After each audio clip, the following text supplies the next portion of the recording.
ఎక్కడా లేని విధంగా ఈ నెల 23వ తేదీన ఆంధ్రప్రదేశ్లో ఉన్నటువంటి 13,326 గ్రామ పంచాయతీల్లో ఒకే రోజున గ్రామ సభలు నిర్వహించాలి.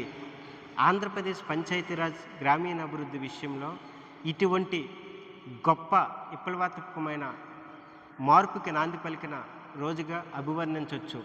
పవన్ కళ్యాణ్ గారు అధికారం చేపట్టిన తర్వాత నిత్యం సమీక్షలు అధికారులతో చేసేవారు. ఈ 60 రోజులు కూడా ఎందుకు సమీక్షలు చేసేవారు అనే విషయాన్ని ఆలోచిస్తే ఇప్పుడు అర్థమవుతుంది.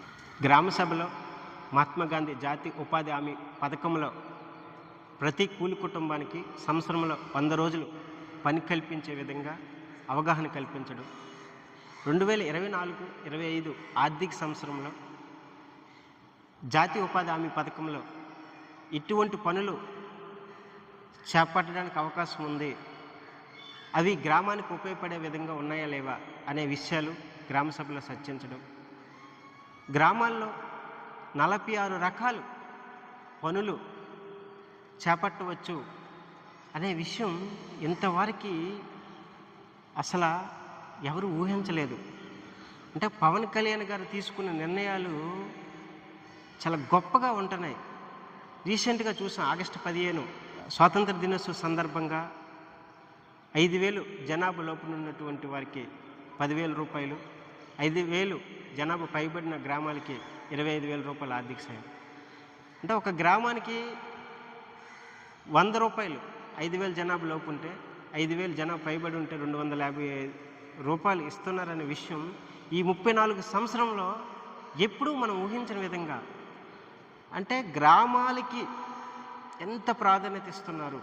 దేశానికి గ్రామాలే పట్టుకొమ్మలు, గ్రామీణాభివృద్ధి సర్వతోముఖాభివృద్ధి అని గ్రామ స్వరాజ్యం దిశగా అడుగులు వేసిన మహనీయులు మహాత్మా గాంధీ కలలకి సాకారంగా ఈరోజు ఆంధ్రప్రదేశ్ ఉప ముఖ్యమంత్రి వర్యులు నిర్ణయాలు ఆ విధంగా ఉన్నాయని ఆంధ్రప్రదేశ్ రాష్ట్రంలో ఉన్నటువంటి ప్రజానికం మొత్తం కూడా చర్చించుకున్న పరిస్థితి ఈ 60 రోజుల్లో కల్పించిన గొప్ప పరిపాలన దక్షకుడు పవన్ కళ్యాణ్ గారు.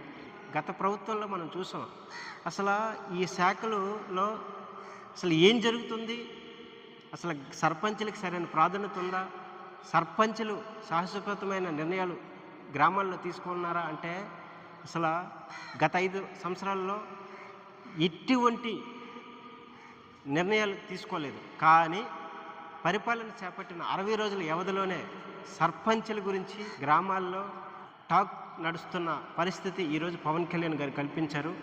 స్థానిక పరిపాలనకు సంబంధించిన అధికారులందరూ కూడా ఇన్వాల్వ్ అవ్వాలి, మీరందరూ కూడా గ్రామీణాభివృద్ధికి ఉపయోగపడే విధంగా చర్యలు ముందుకు సాగితే వాళ్ళని ప్రభుత్వం కూడా గుర్తించే విధంగా చర్యలు ఉంటాయని చెప్పడం, ఇందులో అలసత్వం ఎవరైనా వహించినట్లయితే అధికారులు వాళ్ళ మీద కఠిన చర్యలు ఉంటాయని చెప్పడం, ఇలాంటి సాహసోపేతమైన నిర్ణయాలు మరింతగా ముందుకు సాగుతాయి.